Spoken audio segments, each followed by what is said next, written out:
You've found nightfall murmurs. When day fades into silence, the world begins to whisper. Some stories come as murmurs, some as warnings, but they all come at night. Don't be afraid to listen, but never listen alone.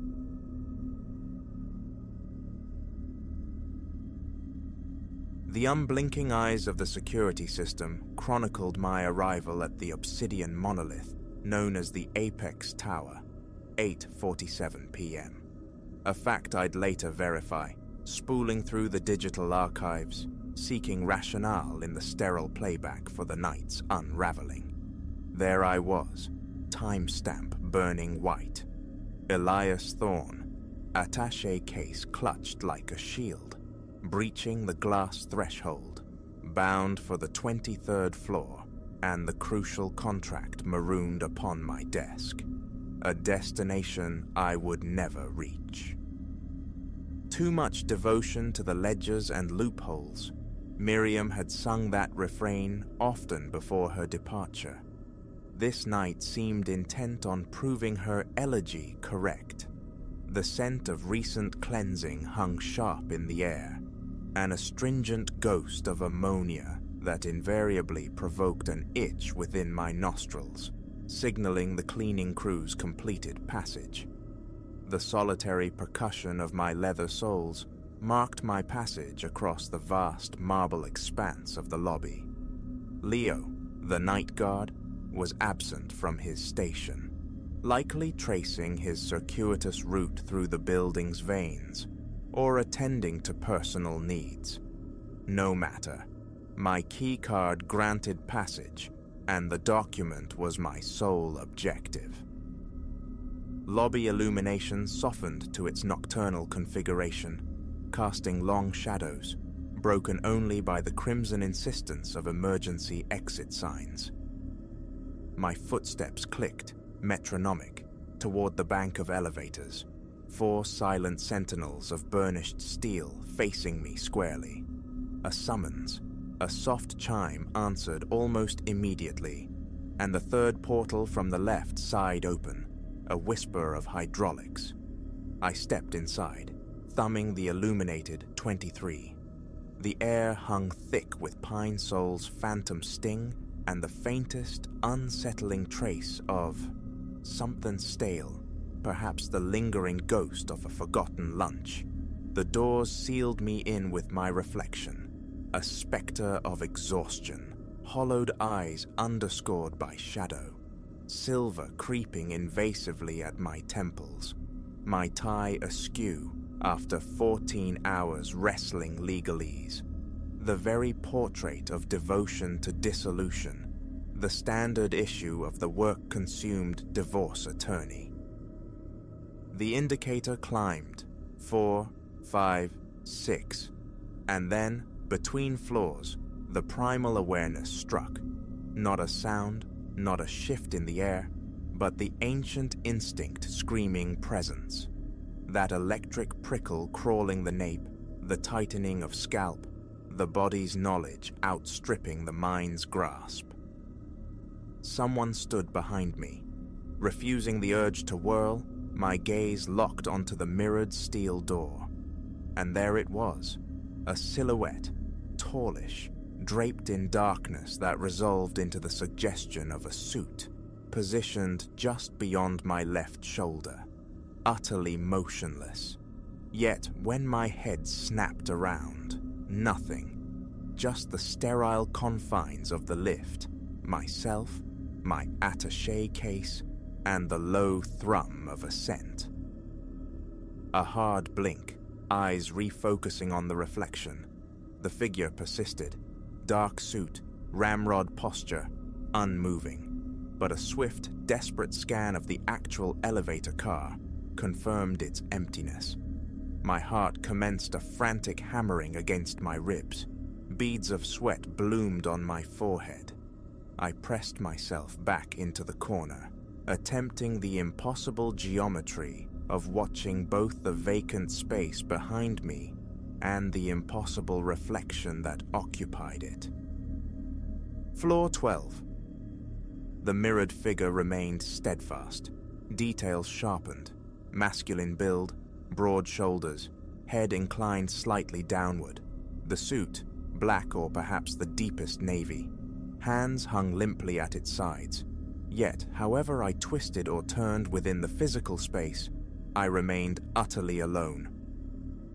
My fingers, clumsy with sudden dread, scrabbled at the control panel. Escape. Now. But as I lunged for the button of the nearest floor, the atmosphere plunged. Arctic cold seized the compartment, blooming from nowhere, stealing the warmth from my skin, frosting my breath into visible plumes. Floor 15. My frantic jabs at 16 were futile. The elevator climbed inexorably. 17, 18.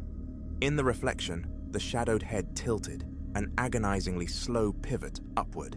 Its face swam into view toward mine. Avert, avert. I clamped my eyes shut tight, yet the oppressive weight of its nearness intensified. The cold became a physical pain, setting my teeth to rattling uncontrollably.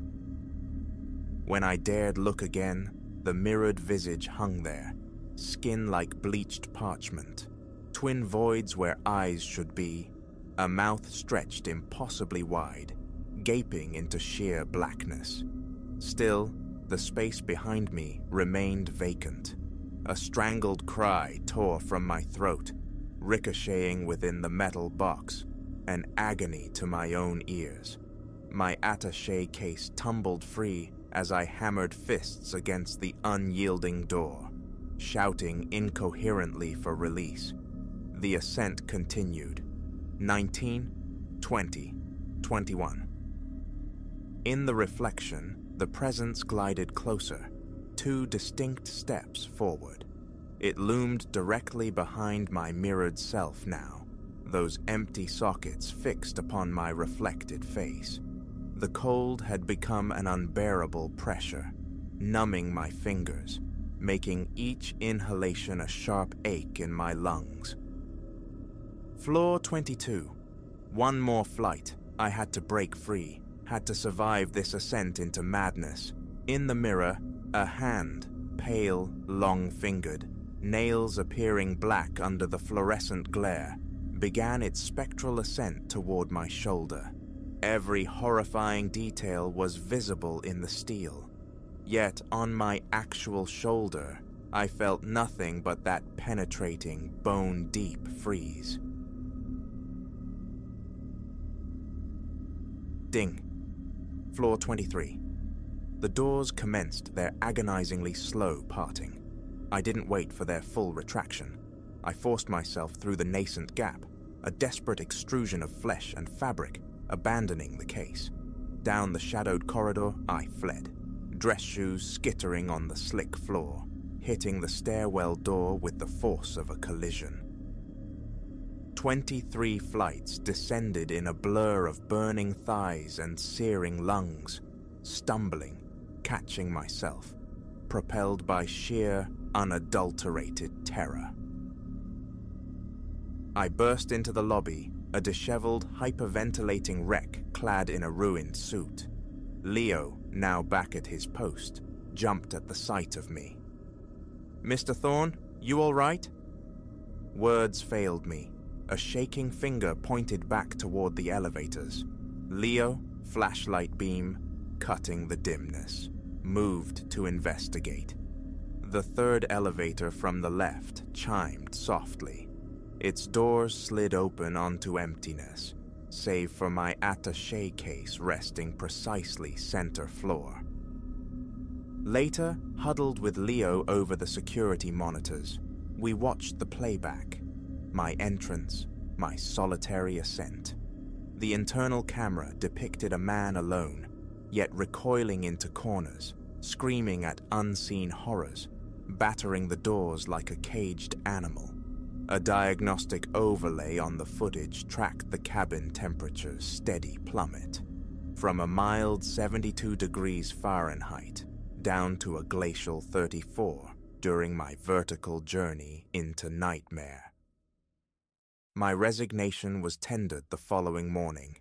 Corporate law became a ghost of my past. Now I draft simple wills and manage quiet real estate transactions from the cluttered safety of my home office. Stairs are my only mode of vertical transport. Sometimes the elevator haunts my sleep. The chill, the mirrored phantom, that reaching hand.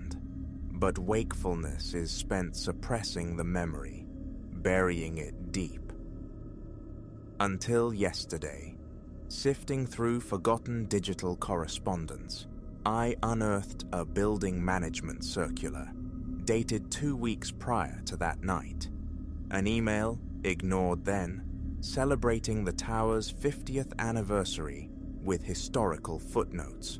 A single paragraph detailed a tragedy from 1989. A partner in another prestigious law firm, consumed by late hours just as I had been, had plunged down an elevator shaft. His body, clad in a suit, was recovered from the bottom of the third shaft from the left. My laptop snaps shut with the fading light now. Overtime is a forgotten concept. Sometimes a flicker in a window pane, a movement glimpsed in polished chrome, sets my nerves alight. But I resist the urge to truly look. I fear who or what might be gazing back. That night fractured my understanding of the tangible world, cracking open the terrifying possibility of unseen watchers residing just beyond the veil of reflective surfaces.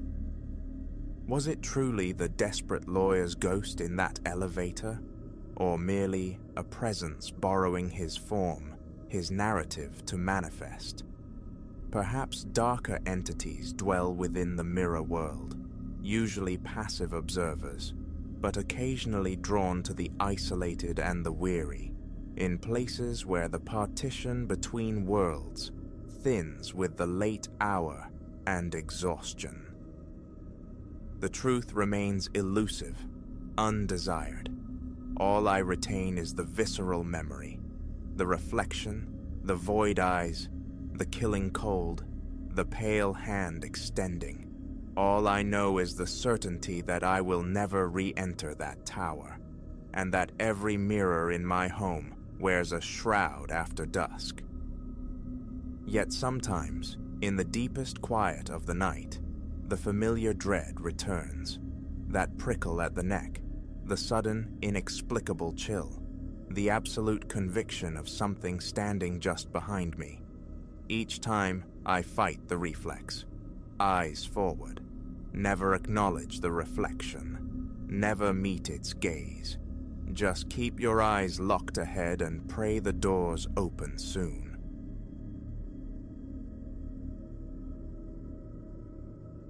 "Maya, look!" Clara hissed, her fingers snagging my jacket cuff. I nearly shrugged her off. Clara's imagination often painted monsters onto moonlit walls, finding menace in rustling leaves. Yet the tremor in her voice arrested me. We were barely a block from real-time rentals, the town's last bastion of physical media, our Friday pilgrimage since the cusp of adolescence.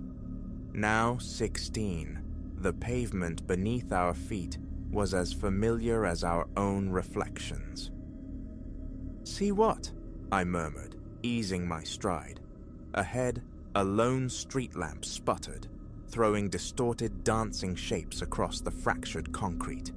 A vehicle swept by, its headlamps momentarily igniting the dormant storefronts lining Main Street. Typical Friday evening quietude, 8 p.m. sharp. "The car," Clara insisted, her grip tightening. "That sedan, it circled back, again, third pass." A chill unrelated to the night air prickled my skin. "Lost, maybe?" The suggestion felt flimsy, inadequate, even as I voiced it. Lost drivers didn't orbit the same pair of teenage girls with predatory patience. Our footsteps echoed louder now in the sudden silence.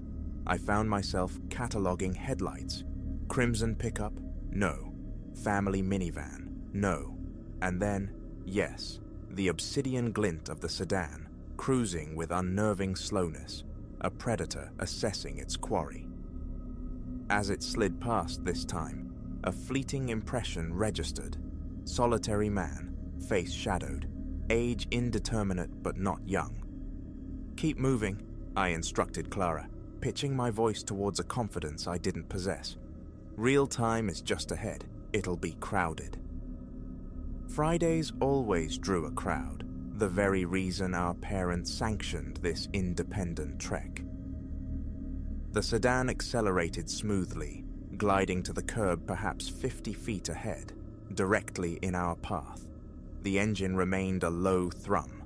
My stomach plummeted. We'd have to pass it.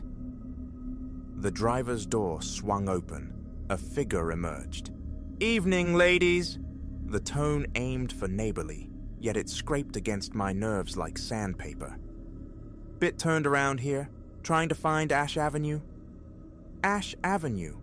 Miles back the other way. A blatant falsehood. Every local kid navigated this town instinctively. Clara's fingers dug into my bicep, white-knuckled. "Can't help you, sorry," I called back, voice thin and reedy, yanking Clara into the street beside me. We jaywalked, seeking refuge on the opposite sidewalk. He slid back behind the wheel. A brief, deceptive moment of reprieve shattered as the sedan executed a fluid U-turn, its headlights pinning us against the brick facades. "Maya," Clara breathed, a ragged whimper. "What now?" Fragments from Mom's mandated self-defense course surfaced. Trust the unease. Feeling wrong means it is wrong. Politeness is not a shield. My pulse hammered against my ribs. Ahead, the sedan paralleled us, then angled sharply into a parking spot at the next intersection. He got out again, leaving the driver's door agape this time, an implicit invitation, or a threat. "Look, girls," he snapped, the veneer of friendliness dissolving. "Just directions. No need for rudeness." Real-time rentals glimmered tantalizingly half a block away, an island in a sea of deserted pavement. Dinner tables claimed the town's residents. Friday night diversions had already begun elsewhere. My phone felt miles away, buried deep within my backpack, useless. Then a beacon, Mrs. Petrova's floral boutique, petals and promises. Light spilled from its windows, defying the usual 8 p.m. closing time. Hope surged. "Clara, run!" I seized her hand, launching us towards the sanctuary. We burst through the entrance, the overhead bell jangling violently. Mrs. Petrova, arranging lilies in a vase, looked up, startled. "Maya! Clara! Girls, what on earth?" Her question died as she registered our terror-stricken eyes, our heaving chests. "Car!" I gasped, forcing the words out. "Following us! Man! Keep stopping!" Without a word, Elena Petrova was a blur of motion, flipping the open sign to closed, the deadbolt clicking firmly into place. Through the display window, we watched the dark sedan glide past, decelerating momentarily as it scanned the shop front, before continuing its slow prowl down the street. Mrs. Petrova already had her phone pressed to her ear. "Jeff, Elena Petrova here. Is Dmitri on shift this evening?" A brief pause. "Excellent. Have him come to the shop immediately and notify the station. We have a situation." Dmitri, her son, the police officer. The realization washed over me, buckling my knees. I sagged onto a wrought iron chair near the counter, Clara crumpling beside me, still shuddering.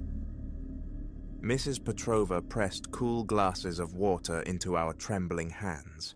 her gaze sharp as she prompted us for details.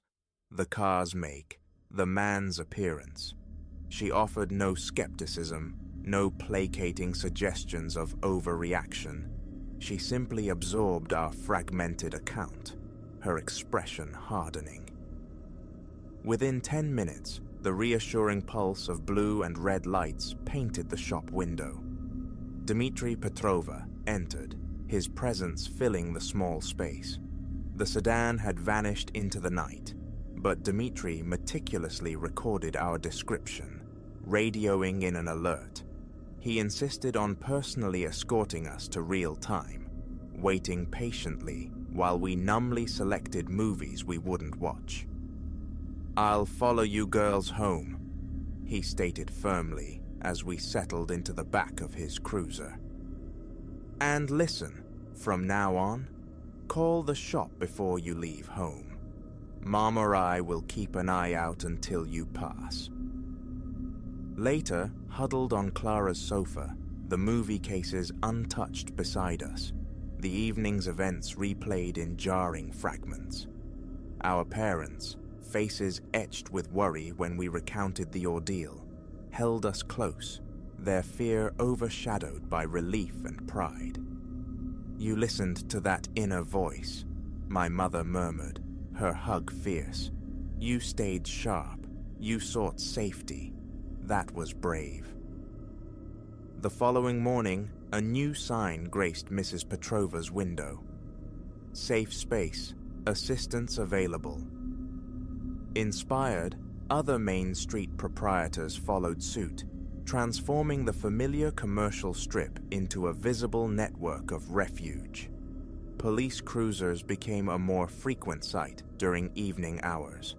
We initiated a text chain with other real-time regulars, routes shared, arrival confirmations pinging back and forth, a collective vigilance. Sometimes, Dmitry Petrova could be seen walking alongside the younger kids just beginning their own Friday night tradition. That specific dark sedan never haunted our streets again, but its passage left an indelible mark, a heightened awareness. We learned to read the rhythm of traffic, to notice the car that loops back, the gaze that lingers too long, the dissonant note in a stranger's greeting. That internal alarm, once ignored, now commanded attention. Just last week, I overheard 2 7th graders mapping out their inaugural solo walk to real time. Unhesitatingly, I offered Mrs. Petrova's number, explaining the safe havens along Main Street.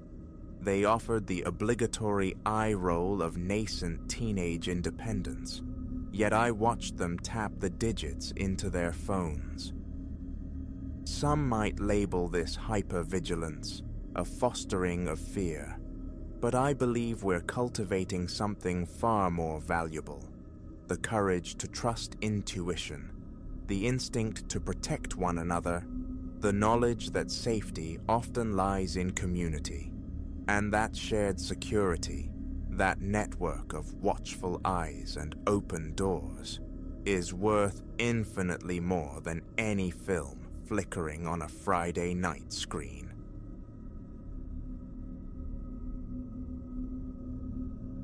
The edifice entered my periphery some weeks past, introduced via a curt directive from Mr. Thorne, my supervisor, tasking me with its assessment for potential exhibition space. Initial apathy warred with a burgeoning workload, yet the accompanying photographs, stark, silent captures of the structure, lodged themselves in my thoughts. It possessed an aura of profound stillness, of time arrested, a place seemingly untouched by human passage for untold years. The brief mentioned its former life as a gallery, hinting at forgotten artworks potentially lingering within its husk. Curiosity, finally piqued, spurred my agreement to survey its suitability for a contemporary show. I anticipated nothing beyond the mundane discharge of duty, a swift evaluation before returning to familiar routines. What awaited me there, however, defies simple explanation. My first encounter with the building revealed a facade weeping flakes of ancient paint, its windows glazed with the cataract dust of neglect. The main entrance yielded with a protracted groan, releasing an exhalation of aged timber and fungal breath into the afternoon air. Inside, weak light filtered through sparse, grimy panes, bathing the corridor in shades of pewter and ash, barely illuminating the path forward. Beneath my cautious tread, floorboards sighed a low, resonant complaint with every step. I navigated through chambers stripped bare, their emptiness punctuated only by skeletal remains of chairs huddled in corners and drifts of scattered paper across the floor. Stooping, I examined these fragments. Most were blank, others bore faint graphite specters, illegible whispers lost to time. The very air felt attenuated, as if the structure hoarded its history, reluctant to divulge its secrets. Eventually, a long, shadowed passage culminated in a closed door. The knob, stiff with disuse, turned under protest, revealing a modest gallery space beyond. Here, canvas frames leaned against the walls like weary supplicants, draped in shrouds of dust-laden cloth. Impelled, I drew back one such covering. Beneath lay a landscape ravaged by time, its pigments faded, the surface marred by scratches. Towering, somber peaks and skeletal trees dominated the composition, evoking decades of abandonment. No artist's mark graced the canvas or frame. Methodically, I unveiled the others. Most were unremarkable, landscapes obscured by damage or abstractions lost to decay. Then, tucked in a dim corner, obscured by a heavy, dark sheet, stood a larger frame. An illogical, yet insistent tremor of anticipation pulsed through me. I pulled the covering away. A portrait confronted me. A man, broad-shouldered, depicted with an imposing posture, his hat angled low. But where his features should have resided, there was only an unnerving void, a deliberate, smooth emptiness. It wasn't erasure or damage. The artist, it seemed, had rendered the head and then consciously withheld the face. I stood transfixed. The colors defining the figure's silhouette seemed dissonant, the brushwork elsewhere precise, yet the cranial space remained impeccably, disturbingly blank. A knot tightened low in my gut. I scanned the frame, the surrounding wall, desperate for a name, a date, any clue to its provenance. Nothing. Nearby, a dilapidated cabinet offered a sliver of hope. I tugged open its small drawer, only to find dust and the desiccated husks of long-dead insects. Retreating into professional habit, I recorded the painting's dimensions and condition on my phone. The clinical notes a stark contrast to the unease coiling within me. That evening, the image refused to relinquish its hold. A man without a face, conceptually unstartling in abstract work, perhaps, but this possessed a stark realism in its depiction of form and fabric. Only the face, the locus of identity, was absent. Sleep offered no refuge. As consciousness ebbed, the figure materialized in the lightless expanse of my mind, standing sentinel, his blank oval aimed squarely at me. Though featureless, I felt the pressure of his gaze, an invisible weight. I jolted awake, skin slick with cold perspiration, heart hammering against my ribs. The phone's glow showed 3:00 a.m. Rising, I drank water, forcing measured breaths until the tremor subsided, eventually succumbing again to a troubled slumber. The following day found me delving into the gallery's past. I reached out to the local historical society, inquiring about archived exhibition records or artists associated with the venue.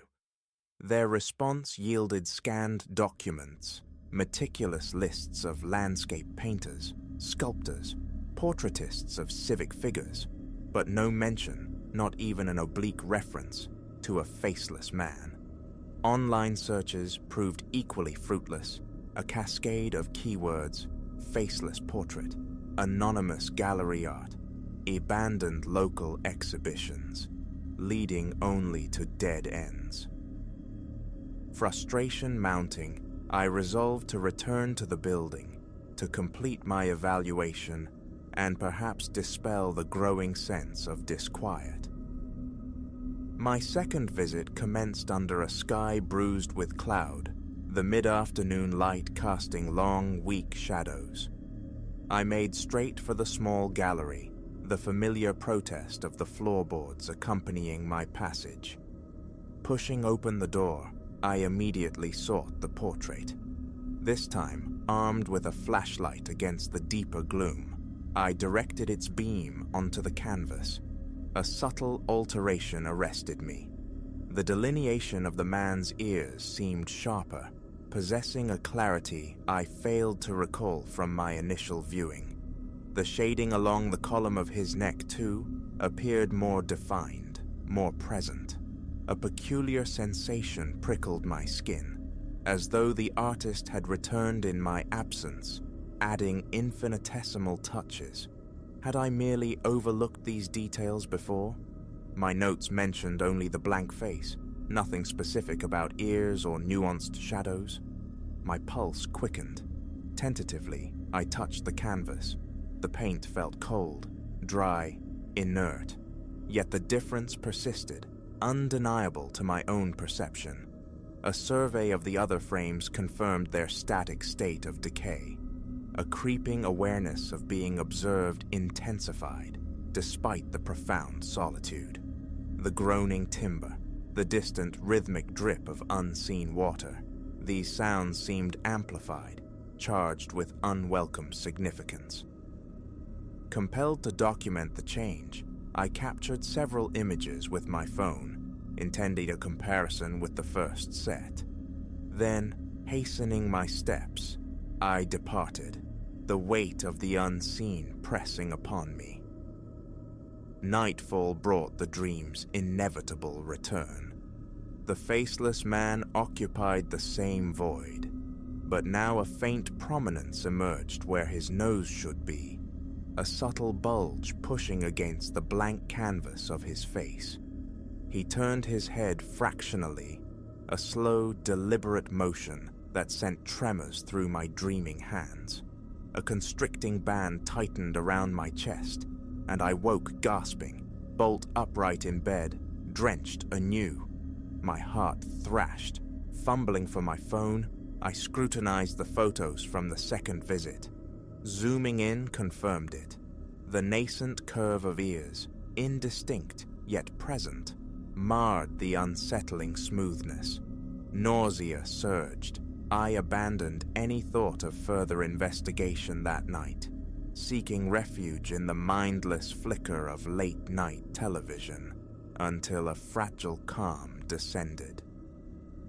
For my third visit, I chose the clarity of morning, hoping daylight might sanitize the building's oppressive atmosphere. Inside, however, the gloom clung stubbornly, dust motes swirling in the attenuated shafts of light piercing the grime-caked windows. I moved swiftly, purposefully, towards the gallery. The flashlight beam found the portrait. Now, faint ridges suggested cheekbones beneath the blank surface. The line of the jaw seemed stronger, more assertive. A wave of visceral dread washed over me. Stepping closer, my breath catching, I discerned the faintest adumbrations of eyes. Not formed, but shadowed hollows hinting at orbital sockets. My legs felt unsteady. I took an involuntary step back, breathing shallowly, throat tight and dry. Phone raised, my hand trembled violently, forcing me to brace my arm against the cool plaster as I took several unsteady photographs. I fled then, bypassing any further assessment of the room or the building. Outside, the mundane reality of my car offered little comfort. I sat gripping the steering wheel, palms slick with sweat, struggling for breath, the image searing itself behind my eyelids. How could paint shift, evolve on its own? The dream recurred, sharper, more terrifying. The man now possessed partial eyes, half-formed orbs staring out from the void. They lacked pupils, irises, yet their gaze felt absolute. I woke with a blinding headache, heart pounding a frantic rhythm. Catching my reflection in the bathroom mirror, I flinched. My eyes were bloodshot, my face drawn and pale. For a disorienting moment, the contours seemed to echo the emergent structure in the painting. Shaking my head violently, I splashed cold water on my face, trying to banish the thought. Later, I contacted Thorne. I reported structural concerns, water damage, inadequate lighting, a litany of practical failings that rendered the building unsuitable. The portrait remained my secret. He accepted my assessment, urging a swift final report. I hung up, knowing with a sickening certainty that I had to return one last time. I needed to see. The fourth visit, late morning. The hallway's musty odor seemed to have intensified, grown cloying. Each step towards the gallery was freighted with tension, a knot of ice forming in my stomach, palms clammy. Entering the room, I raised the flashlight, its beam trembling.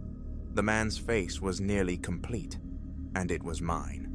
My eyes stared back, rendered with chilling accuracy, albeit vacant.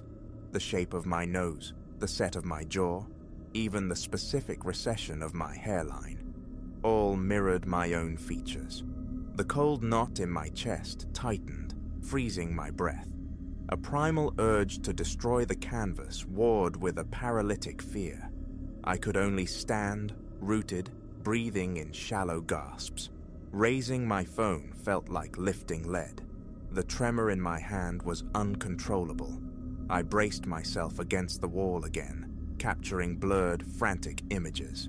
As I began backing away, a faint, dry, scraping sound echoed from somewhere within the room. I froze, heart slamming against my ribs. My gaze darted around the shadowed space. Nothing moved, yet the sound had felt intimate, close. Turning, I forced myself to walk, not run, down the corridor, bursting out into the indifferent daylight, gasping for clean air, suddenly dizzy. In the car, gripping the wheel, my mind replayed the image. My face, staring from the canvas with those unnerving, empty eyes. That night, my apartment felt unsafe, permeable. I packed an overnight bag, seeking anonymity in a nondescript hotel several miles away, hoping distance might sever the connection, break the cycle of dreams. I forced myself to stay awake late, mindlessly scrolling through videos until exhaustion claimed me. It made no difference. The dream came. He stood before me, my perfect double, save for the opaque white discs of his eyes. They held no expression, only blank, terrifying scrutiny. I woke in the sterile hotel room, heart galloping, throat constricted, my hands clenched, white-knuckled in the unfamiliar sheets. Morning brought resolution. I was finished. My report to Thorne was brief, clinical, citing insurmountable structural issues and the gallery's inadequate size. The painting, the core of my terror, went unmentioned. I packed my few belongings, checked out, and drove, not towards home, but away from the city entirely. seeking refuge at a friend's place 2 hours distant. The drive, the change of scenery, did little to quell the internal storm. I spent the day striving for normalcy, battling the intrusive image that flashed behind my eyes with every blink. It was stress, I told myself, exhaustion, an overactive imagination projecting onto inert pigment. But the visceral memory of those evolving features, culminating in my own face with those vacant eyes, refused to be rationalized away. Days have bled into one another. Since then, I haven't returned. I doubt I ever will. Yet sometimes, in quiet moments, I feel a phantom awareness of it. The painting, sequestered in its decaying sanctuary, waiting. Sleep remains fragmented, punctuated by flashes of the man who wore my face. Time, I hope, will eventually erode these nocturnal visitations, blunt the edge of the memory, but the image itself, the dread it instilled as I watched my own likeness emerge from that terrifying blankness, is indelible. I possess no answers, nor do I truly seek them. I know only what I witnessed, and the echo of that cold dread remains, a palpable presence whenever I close my eyes.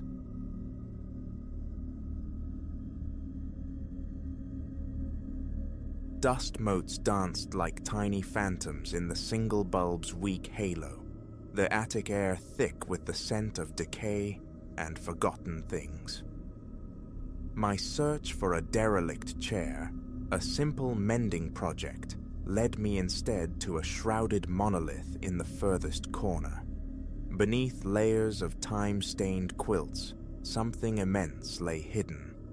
Pulling aside the grimy dropcloth unveiled it, a harp. It stood sentinel in the gloom, its pillar and base a riot of intricate carvings choked by cobwebs, the thick strings veiled in grey lace. An immediate, visceral longing surged through me, to wipe away the neglect, to coax even a whisper of sound from its silent throat. My heart hammered against my ribs. The taste of ancient dust coated my tongue. Alone in that suffocating space, the solitary light bulb cast long, wavering shadows, deepening the quiet isolation. Tentatively, my fingers brushed the strings, stiff, resistant, yet they shivered beneath my touch, releasing a low vibration that resonated not just in the wire, but deep within my own bones, a peculiar tingling that outlasted the physical contact. Wresting the instrument from its corner proved a challenge. Its unexpected weight strained my back, the floorboards groaning a protest under the shifting burden. I nearly sent a precarious stack of ledgers tumbling from a nearby desk. Dust billowed, catching in my throat, triggering a sharp sneeze. I tried shallow breaths, but the air remained stubbornly particulate. Maneuvering it towards the dormer window, I wrestled open the shutters, spilling weak afternoon light onto the harp's form. The illumination was merciless, revealing every scar, every worn patch on the venerable wood. It possessed the unmistakable aura of antiquity, of value, despite its evident abandonment. Later, twilight bleeding through the downstairs windows, I wrestled the harp into the living room, seeking clarity in the warmer glow of a floor lamp. Positioning it near the cold hearth, I perched on a stool, determined to explore its voice. My initial plucking yielded only random dissonant thuds. The strings, slack and untuned, offered no melody. An unfamiliarity gripped my fingers. My only musical history, a smattering of childhood piano lessons. Useless now. I persisted, fumbling with the wires until numbness crept into my fingertips. The house settled into nocturnal silence. my eyelids growing heavy as lead weights. Surrendering, I left the harp, standing sentinel by the fireplace, extinguished the lights, and sought the oblivion of sleep. Around the third hour past midnight, a low, pervasive hum vibrated through the floorboards, jolting me awake. My heart seized, a jolt of ice water sluicing down my spine. A passing truck, distant thunder, then, undeniably, a brief, ethereal cascade of notes, soft yet crystalline in the profound quiet. I sat bolt upright, muscles clenched, straining to decipher the sound's origin. The tone, it was the harp. Downstairs, in the living room.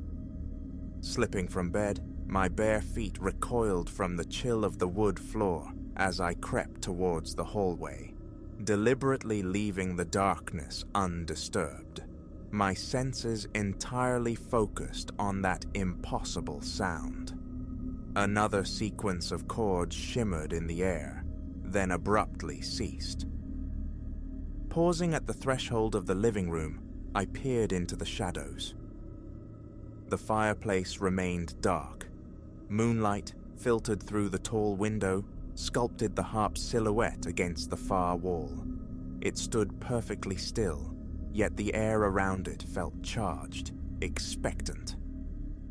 With trembling fingers, I flipped the light switch. Nothing amiss. The room was ordinary, silent. I crossed to the instrument, examining it closely. The strings were motionless. No draft stirred the air. Sweat beaded on my palms, my pulse a frantic rhythm against my skin. Perhaps I dreamt it, I whispered into the stillness. I lingered for several minutes, listening, watching, but the silence held. Retreating to bed, sleep remained elusive. My thoughts snagged irrevocably on the enigmatic harp. The following day became a mission, coaxing harmony from the aged instrument. Armed with rudimentary video tutorials flickering on my phone and a small, tarnished tuning key unearthed from an attic box, a relic presumably left by a previous custodian, I began the painstaking process. Each string required careful adjustment, the old pegs resisting, stiff with disuse. My arms ached with the effort, but gradually, most strings yielded, offering clearer, more resonant pitches. The sound, when coaxed, was undeniably richer now. I attempted simple scales, my technique laughably clumsy, fingers slipping on the unfamiliar wires. Yet the resonant depth of the notes held a captivating quality. That night, it returned. Not a tentative plucking, but longer, sustained notes weaving a slow, deliberate sequence. I was wrenched from slumber, instantly alert, heart pounding like a drum against my ribs. No hesitation this time. Throwing back the covers, I moved swiftly, silently towards the living room. Turning the corner, I saw it. The air itself seemed to crackle with static electricity. The faintest echo of the final note still hung in the air, a ghostly resonance. Gooseflesh prickled my arms. The fine hairs on my neck lifted. I flicked on the lamp. The harp appeared unchanged, yet, was that a subtle shimmer on one of the lower strings, as if it had just ceased its trembling? Reaching out, my fingertip met the wire. It was still vibrating. A cold knot formed in my stomach. Rooted to the spot, staring, unsure, a sudden impulse seized me. I grabbed a nearby notebook and pen, beginning to transcribe the remembered notes, clumsily matching tones with the piano app on my phone. My hand shook, leaving jagged script on the page. A strange compulsion drove me to capture this phantom music, perhaps to decipher its meaning, its source. The next day, I attempted to replicate the sequence on the harp itself. The exact pattern eluded me, my fingers fumbling, yet fragments emerged. echoing the somber, melancholic quality of the nocturnal performance. As I played, a peculiar tingling spread through me. My breath grew shallow, accompanied by the unnerving sensation of being watched. That night ushered in a dream of startling lucidity. I found myself within a vast ballroom, its floors polished to a mirror sheen, populated by figures in elegant, archaic attire, tailcoats, voluminous gowns, gloved hands. They danced, conversed, swirled around me, yet I remained an invisible observer in a corner. Haunting harp music drifted through the opulent space, though its source remained unseen. I awoke drenched in sweat, tangled in damp sheets, heart galloping, lungs fighting for air. Gulping water, I tried to dispel the vivid images, but the ballroom lingered, an imprint on my waking mind. In the ensuing nights, the harp's solitary performances grew more frequent. Sometimes a single resonant chord shattered the silence. Other times, a brief, melancholic phrase drifted up the stairs. Each time, I rose, dutifully recording the notes in my growing log, noting the time, always between the spectral hours of 2 and 4. Sleep deprivation began to fray my nerves, leaving me restless and edgy during the day. My hands developed a persistent tremor whenever my thoughts strayed to the harp. Invitations from friends went unanswered. An invisible tether bound me to the house, to the instrument, waiting for the next inexplicable event. I began striving for more complex melodies, though I possessed no sheet music. Online searches yielded countless harp compositions, beautiful but alien, or bearing no resemblance to the nocturnal tunes etched in my notebook. Then, another layer revealed itself. While practicing a simple arpeggio late one afternoon, my gaze caught on faint inscriptions near the apex of the harp's column. They were barely discernible, like ancient scars worn smooth by time. Leaning closer, squinting, I could make out no clear letters, only intricate, perhaps symbolic markings, possibly remnants of some original ornamentation. A strange magnetism emanated from them, a silent urging to look closer. I tried a pencil rubbing, laying paper against the wood, but the impression remained frustratingly vague, the markings guarding their secrets. Defeated for the moment, I returned to my clumsy practice. That night, closer to 3, I woke not to hesitant notes, but to a full, flowing melody. It possessed an astonishing fluidity, an intricate pattern played with the confidence of a seasoned musician. My heart hammered against my sternum as I rushed to the living room. There I witnessed it. The strings themselves quivered and danced, untouched by any visible hand, gleaming faintly in the slivers of streetlight filtering through the window. Cold sweat traced paths down my temples, my shirt clinging damply to my back. The melody, haunting and complex, spun through the air for nearly a minute. When silence fell, I scrambled to capture the notes, my handwriting a barely legible scrawl. Dizziness washed over me. Following this spectral concert, my dreams intensified. The ballroom returned, but now I moved through its gilded expanse. The air was thick with the scent of unfamiliar perfumes and colognes. The rhythmic tap of dancing shoes echoed on the polished floor. Yet the figures swept past me, through me, their eyes never meeting mine, as if I were less than a ghost. Always, the strains of that specific harp melody coiled through the background din. In the dream, my breath hitched, tight in my chest. It shattered when I attempted to approach a man in a severe dark suit. He turned, his face utterly blank, devoid of recognition, and I awoke gasping, the sheets once again soaked. Rest offered no respite. An obsession took root. I had to master that longer melody. The next day was consumed by piecing together my frantic notations, replaying fragments, wrestling with faulty memory. Frustration mounted, fueling a more aggressive approach to practice. My fingertips grew raw, my lower back screamed from hours hunched over the instrument. None of it mattered. This melody felt like a key, a puzzle box. Solve it, I reasoned, and the dreams, the midnight music, the unsettling presence would somehow resolve.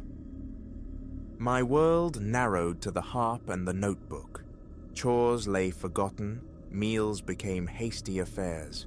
A sandwich clutched in one hand, pen in the other, scribbling amendments to my transcription.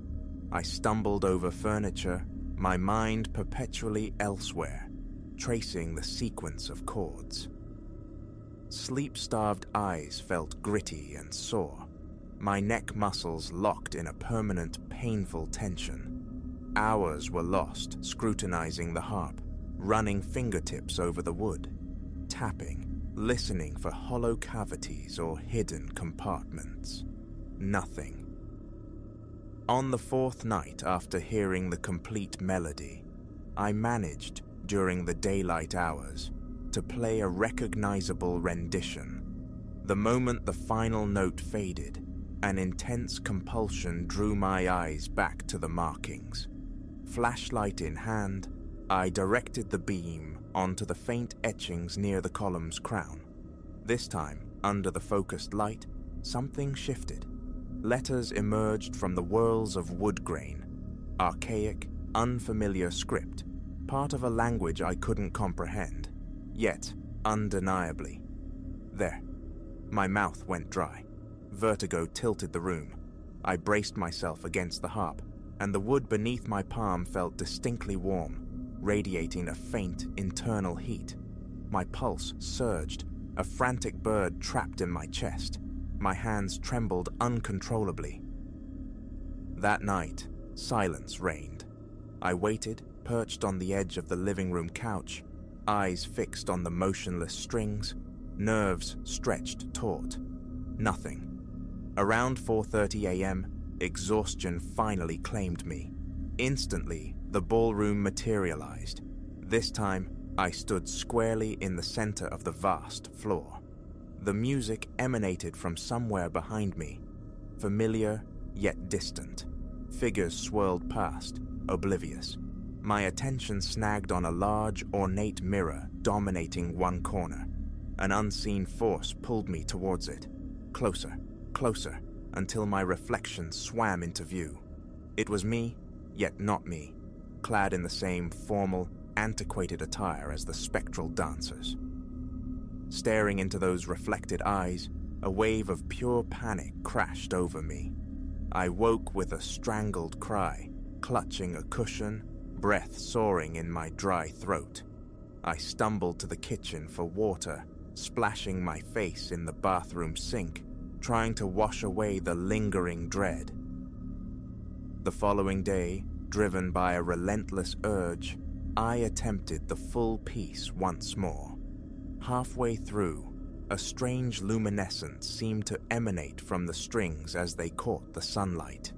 My chest tightened, a primal instinct screamed to stop, but I pushed through, forcing my clumsy fingers to complete the melody. When the last note died, I instinctively reached for my notebook, scribbling alterations, subtle shifts I'd perceived in the sequence. My phone buzzed, a text message, but I ignored it, unwilling to break the fragile connection. Again, I played, my arms trembling with fatigue, breath coming in ragged bursts. I repeated the piece. Suddenly, a powerful vibration surged from the harp, not just sound, but a physical force that slammed into my hands, traveled up my arms, and resonated deep within my chest. My vision momentarily fractured. Blinking rapidly, I fought to clear my sight. The strings continued to hum, vibrating long after my fingers had stilled. A faint sonic echo, the ghost of a final chord, hung in the living room air. My skin felt clammy, cold. I took a stumbling step back, fearing my legs might buckle. Gradually, the vibration subsided, leaving an unnerving silence in its wake. Carefully, I leaned the harp back against the wall and retreated into the hallway, my legs unsteady. Leaning against the cool plaster, I struggled to regulate my breathing. A persistent ringing filled my ears. Logic screamed to call someone, to flee the house, but I remained rooted. I was too deeply entangled now. Leaving the harp felt impossible. Disposing of it, unthinkable. Answers lay here, within its enigmatic wood and wire, within the haunting echoes of its music and the unsettling landscape of my dreams. My vigil began. I moved my bedding to the living room couch, setting alarms for every hour, determined not to miss the slightest spectral tremor. Sleep became a series of jarring interruptions. Each morning found me more hollow-eyed, more exhausted. Yet the harp remained stubbornly mute. Doubt began to creep in. Perhaps it was over, but the tension never eased. My hands shook constantly. My reflection stared back, gaunt, shadowed, jaw perpetually clenched against some unseen pressure. On the 7th night, it returned. Around 3:30 a.m., the chords ripped through the silence, louder this time, imbued with a desperate urgency. I sprang from the couch, heart leaping into my throat. The strings were alive, shimmering in the lamplight. Fumbling for my notebook, I knocked it clattering to the floor. A curse escaped my lips as I snatched it up. By the time my pen was poised, the melody was nearing its conclusion. I recognized it instantly. The piece I had painstakingly learned, the music of the ballroom. My entire body seemed to resonate with the notes, vibrating in sympathetic harmony. Then, abrupt silence. The air felt thick, heavy. A strange metallic taste lingered on my tongue. I held my breath, waiting. The strings stilled. My gaze locked onto the harp's crown, onto the faint markings. In the dim lamplight, they seemed sharper, clearer than before, coalescing into a cryptic message I still could not decipher.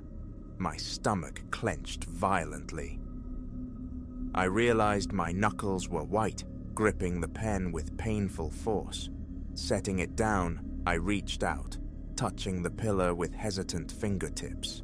Again, that unsettling warmth pulsed beneath the surface. My heart pounded a deafening rhythm in my ears. Forcing myself to withdraw my hand, I backed away, switched off the lamp, and sank onto the couch, staring into the darkness. Sleep was now an impossibility. And so I sit, here in the pre-dawn gloom of the living room, the harp a silent silhouette beside me. My eyes trace its form, waiting for a sign, a quiver, a single note to break the stillness. Arms wrapped tight around myself, a restless energy thrums beneath my skin. My own breathing sounds unnaturally loud, shallow and quick. Thoughts spiral relentlessly around the ballroom dreams, the phantom melodies, the undeniable pull this instrument exerts. Logic offers no anchor here. There is only the consuming urge to play, to master every nuance, every chord. What waits at the end of that mastery, I cannot guess, but turning away feels like a betrayal, an impossibility. My eyelids burn with fatigue, yet determination hardens within me. I will remain here through the night, watching, listening, waiting for the harp's next utterance. Unease coils in my gut, a cold serpent, but I will not leave. I must see this through.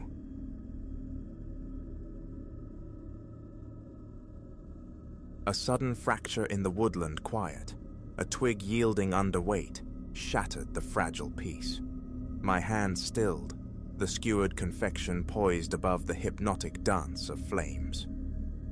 This forest, a sun-dappled sanctuary, hours ago, now huddled close, its familiar shapes warped into menace by the encroaching twilight. Breath caught in my throat. I listened, filtering the fire's hungry crackle for something alien. And then, confirmation, the measured cadence of footfalls, heavy, intentional, utterly unlike the scurry of woodland creatures. Solitude. I had craved it, fled the city's clamor for this deep green silence. Now, a cold tendril of fear coiled in my gut, amplifying the stark reality of my isolation. Carefully, deliberately, I lowered the marshmallow stick. My fingers found the cool metal cylinder of the torch nearby. Its beam sliced into the thickening gloom, painting the tangled underbrush at the camp's perimeter in stark relief. Phantoms writhed in the spaces between trunks. An illusion, perhaps. Yet my eyes snagged on a fleeting shape, vanishing behind the girth of an ancient sentinel oak. "Who's there?" The question emerged thin, betraying the tremor in my voice. "Identify yourself." Only the sibilant whisper of leaves stirred by the night air offered reply. Rising on unsteady legs, I wrestled with doubt. Was this paranoia? Had the profound quietness frayed my nerves? Then, a definite flicker, just at the edge of illumination. A silhouette, dark against dark, melting between trees, hugging the deepest shadows. My pulse hammered against my ribs. Primal instinct screamed, "Run!" With frantic haste, I kicked dirt onto the embers, extinguishing the welcoming glow, plunging the small clearing into near blackness. Guided only by the torch's unsteady cone, I snatched my rucksack. Fingers clumsy with adrenaline fumbled, stuffing essentials. Canteen, nuts, the folded map, into its maw. Closer now, the footsteps crunched, unhurried, stripped of any pretense of stealth.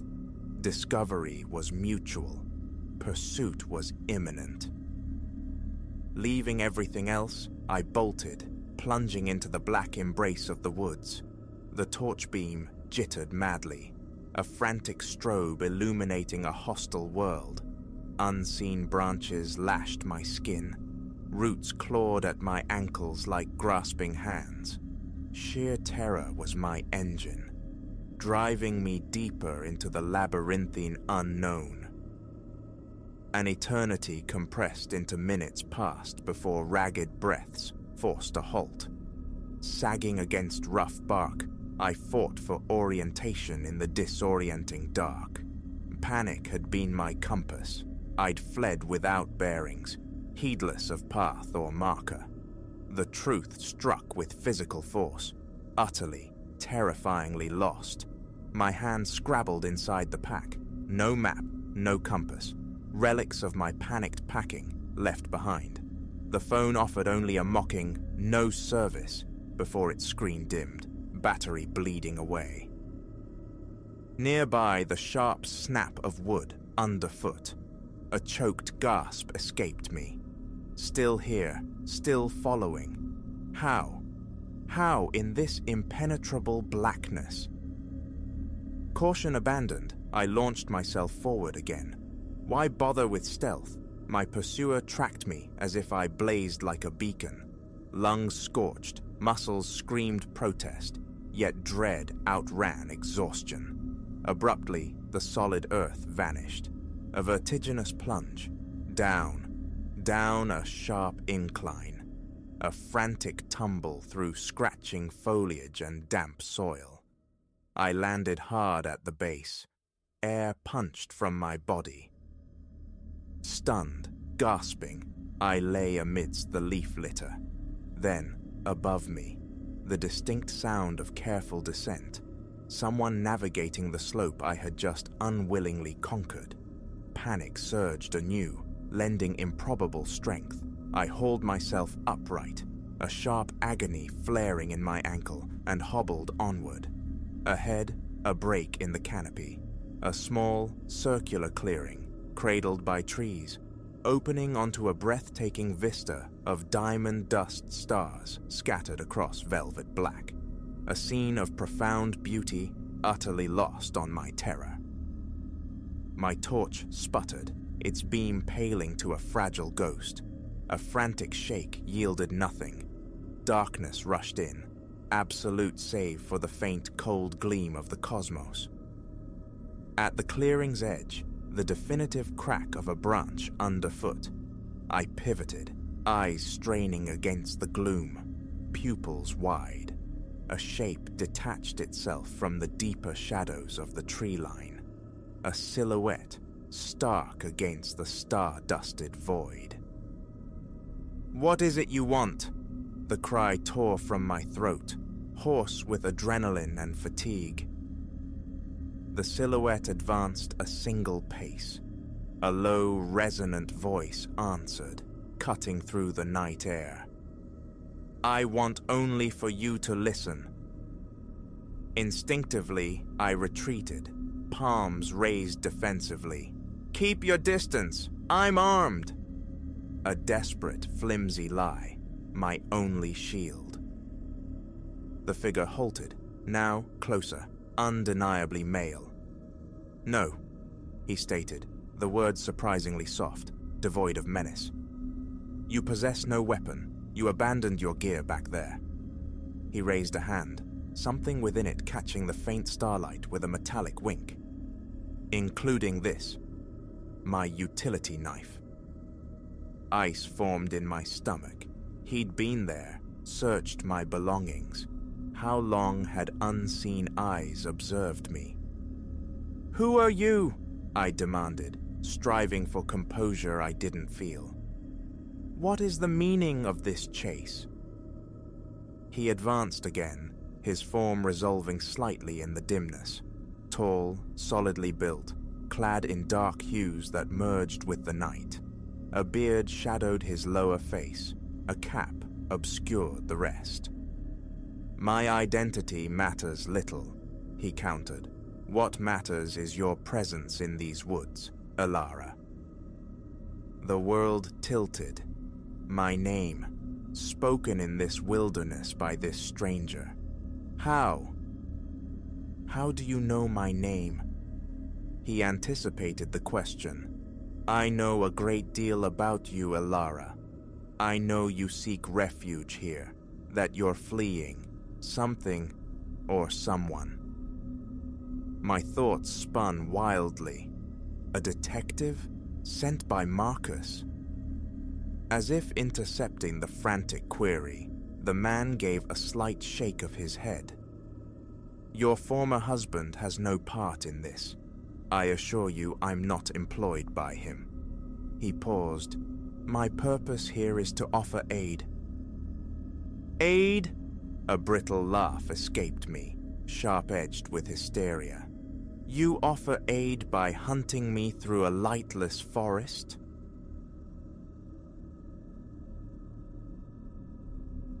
The rain announced itself, a percussive drumming against the window pane near 2 in the morning. I lingered in the living room's embrace. Darkness pooled around me, the curtains drawn just shy of fully closed. My world shrunk to the phone's cool blue illumination. Silence reigned within, the television screen having gone dark an hour prior, its offerings failing to snag my attention. My apartment is a modest affair, this living space flowing into a brief artery of a hallway, the kitchen branching left, my bedroom nestled at the corridor's end. The front door opens onto a diminutive covered porch, crowned by a solitary naked bulb. I recalled verifying its function before settling into the gloom. Its weak light had been present. Above that door, a small sentinel, my security camera, kept vigil over the driveway and the few steps leading up, programmed to stir my phone with an alert should motion trespass its gaze. Rudimentary, perhaps, but a comfort. Tonight, the downpour possessed an unusual vehemence. Water sluiced from the eaves, a continuous splash against the concrete below. Through the thin drapery, even drawn, the outside world bled through in fleeting glimpses whenever headlamps carved arcs down the street, their beams momentarily painting phantom geometries on my walls. Once, twice, vehicles slipped past, their passage barely registering. My thoughts drifted, untethered. Then, an anomaly. A shape materializing beyond the curtain, on the porch. Stark against the fabric's weave, it bore the unmistakable contour of a person, standing utterly immobile. A wrongness prickled the air. No footfall had preceded it. Amidst the rain's constant rhythm, I'd heard no scuff on the concrete, no telltale groan from the cheap wooden planks of the porch deck. My front door, flimsy thing that it is, usually broadcasts any weight placed there with a subtle rattle. Yet, nothing. Only this dark form, etched behind the flimsy barrier. I held my breath, gaze fixed. No frantic rush to the window, just observation from my seated stillness. A frantic pulse kicked up beneath my ribs. The nape of my neck went taut. Rising from the couch, I moved with deliberate slowness, a predator's caution, unwilling to betray my presence. Though perhaps they already knew. Perhaps the phone's faint light had been a beacon. I edged closer to the window. The figure remained resolute, unmoving. Cloaked, it seemed, or hooded, the head obscured. Details were lost to shadow and distance, leaving only a tall, static presence. Sidestepping, my hand sought the familiar weight of my phone. The camera app remained stubbornly silent. No alerts, disquiet coiled within me. If someone occupied that space, why had the electronic eye not seen? I summoned the application. Online. Its most recent memory was mere rainfall, captured moments ago. No human trace. I tapped the live view. The screen refreshed, displaying the porch, the slick driveway mirroring the distant street lamp's glow. Nothing more. No person, no shape, just vacant, rain-swept space. My eyes darted back to the curtain. The silhouette persisted, a stubborn phantom my phone refused to acknowledge. A wave of faintness washed over me. Closing the app, I navigated the short distance to the front door. My steps hushed. The door possessed a small glass eye. A deep inhalation, steeling myself. I pressed my face to the peephole, half expecting another eye to meet mine. Emptiness greeted me. My gaze swept the porch, searching for any flicker of movement, any lingering shadow. Rain slanted inwards, wetting the floorboards, nurturing a small spreading puddle in one corner. The porch light cast its feeble yellow circle. No one. Stepping back, I glanced again at the curtain. The shape had dissolved. Lifting the fabric's edge confirmed it. The porch was bare, precisely as the camera and peephole attested. Beyond, the street lay quiet, the pavement gleaming under the downpour. From my vantage, I couldn't discern footprints, not that I expected to through the rain-streaked glass. A turn of the lock, the creak of the door opening, inviting a spray of cold rain. My socks instantly dampened as I stepped onto the threshold. Left, right, nothing but the relentless descent of water onto deserted streets. The closest neighbor's house was a dark block, stillness everywhere. I peered around the porch corner. The ground beneath was sodden, littered with plastered down leaves. No impressions marred the mud near the steps. Nothing seemed amiss, save for that persistent puddle under the light. The wind, clearly, had shifted, driving the rain beneath the shallow overhang. The air was chill, clinging. My shirt felt damp against my back, a product of tension's sweat. A tremor worked its way into my hands. Retreating inside, I secured the deadbolt. Phone in hand, I fought for clarity. Imagination? A trick of light and shadow? Yet the conviction remained. I had seen someone. My heart still hammered an erratic rhythm against my ribs. I tried to coax it into calmness. Perhaps review the camera's archives again. Sinking back onto the couch, I reopened the app, scrolling through the timeline of recorded motion events. The last trigger before my vigil began was 15 minutes prior. A brief, frantic ballet of wind-driven rain. Nothing substantial, nothing human. I delved into the settings. All appeared nominal. Sensitivity levels were high, calibrated precisely to detect a presence as blatant as a person, standing mere feet from the lens. Still, the record was blank. Sleep seemed impossible, so I abandoned the notion. The rain's drone felt amplified, invasive. My mind compulsively replayed the image. The shape, undeniably present, a solid column of darkness on my porch. I rose, compelled to verify reality once more. Parting the curtain, I stared out. The porch light illuminated only wet wood and empty air. The street remained a desolate, rain-slicked ribbon.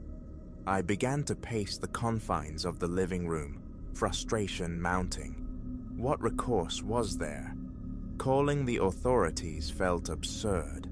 There was no intruder, no damage, no tangible threat, only a phantom sighting.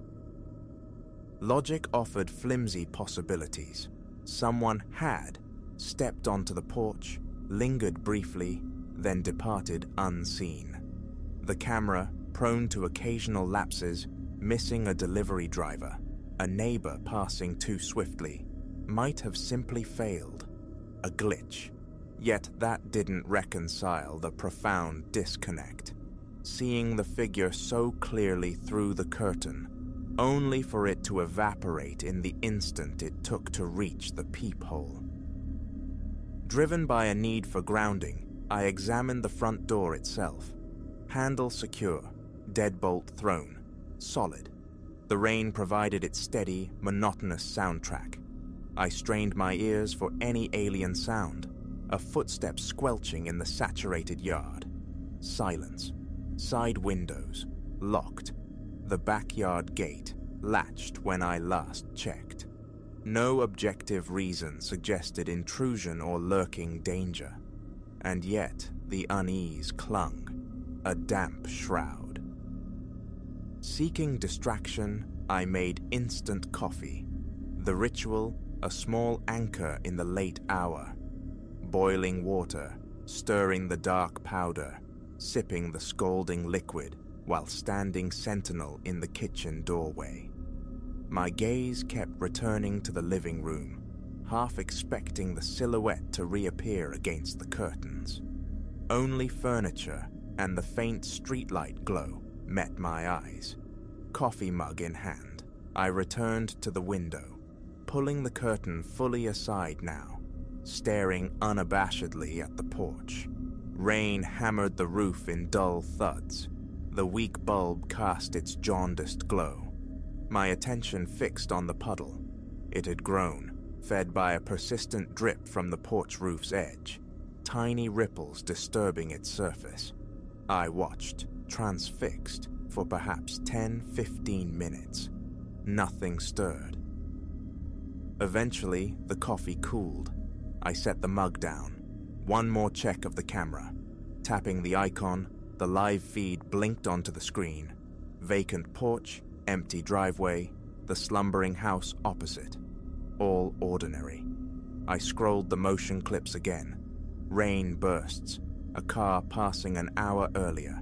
That was the extent of it. Weariness began to fray my nerves, mingling with annoyance. Enough, I would attempt sleep. Leaving the living room, light burning this time, a small concession to my disquiet, I walked the short hall to my bedroom, leaving the door ajar, an open channel to the night's sounds. The rain persisted, a steady, unwavering curtain of sound. I lay atop the covers, still clothed, eyes tracing patterns on the unseen ceiling. The image wouldn't release me. The tall figure, 6 feet or more, the suggestion of shoulders, the head canted slightly. Were they looking right at me? Had they seen my movement, the shift in the room's faint light? 20 minutes dissolved. Rest refused me. Back in the living room, the light felt both harsh and necessary. A final patrol. I retrieved an old umbrella from the closet's depths. Unlocking the front door again, I stepped out, careful on the slick boards. The scent of wet earth and asphalt filled the air. A thorough scan. Empty street, my car gleaming under a film of water droplets. No footprints near it. The yard was a sodden expanse of grass and miniature lakes. Down the steps, into the rain proper, the umbrella, a flimsy shield. Shoulders instantly soaked. My already damp socks were a lost cause.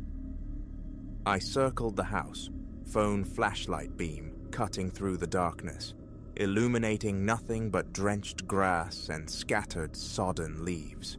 No prints, no hiding places disturbed. Around back, the fence stood solid, the gate securely latched. I paused, listening with an almost painful intensity. Only the rain's ceaseless whisper. Returning to the front porch, I stood where the figure had been, looking back at my own front door. The camera, perched above, regarded me impassively. Its tiny indicator light glowed. It was operational. Standing here, I should be triggering it. Phone out, I checked the live feed. There I was, a figure under an umbrella, reflected on the small screen. Confirmation. The camera was functioning perfectly. Now. Why then had it been blind earlier? Back inside, the deadbolt slid home with a decisive click. A measure of calm returned, born of action, of having thoroughly searched the perimeter. A prank, perhaps? Someone darting onto the porch, standing stock still for effect, then vanishing, but without a trace, and with such impossible speed?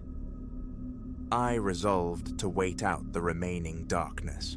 Settling before the television, volume muted to a murmur, I listened.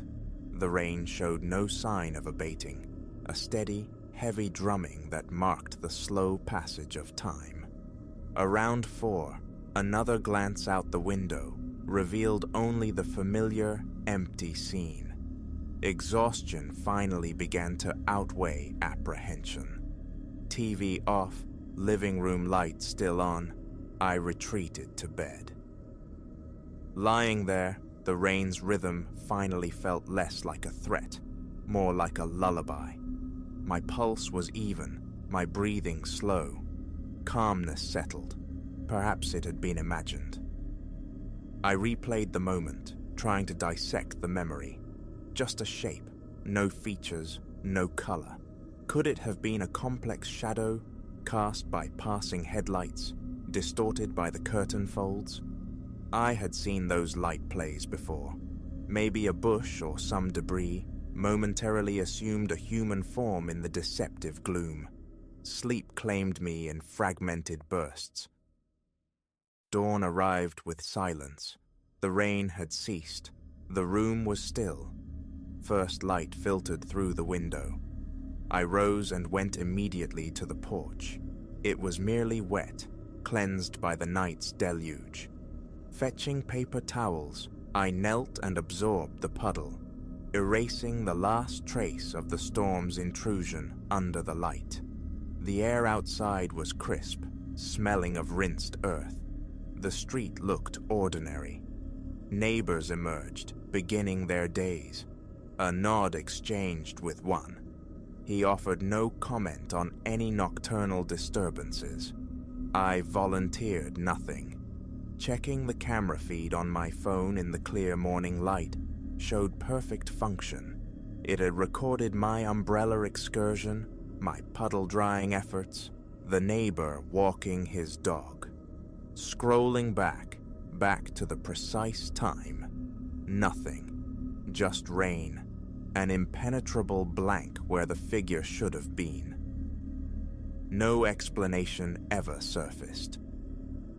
I examined the porch structure, the surrounding bushes, searching for any object that could cast such a specific, misleading shadow.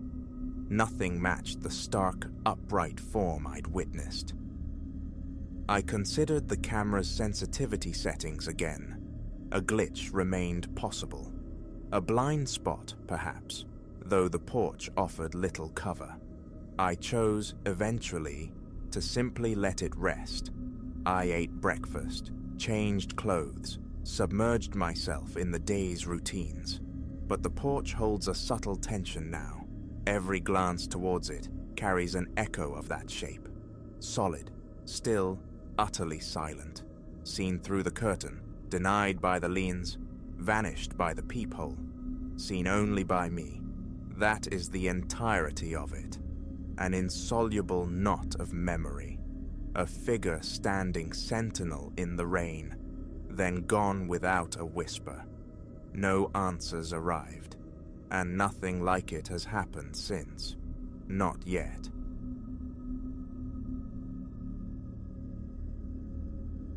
Tremors ran through my fingers as I punched the 3 digits, a useless act. The voice on the line, calm and distant, merely echoed the truth I'd already accepted.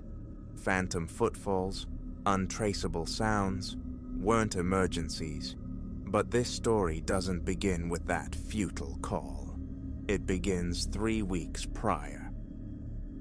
Elias dangled the keys, gleaming under the fluorescent lights of our Friday haunt.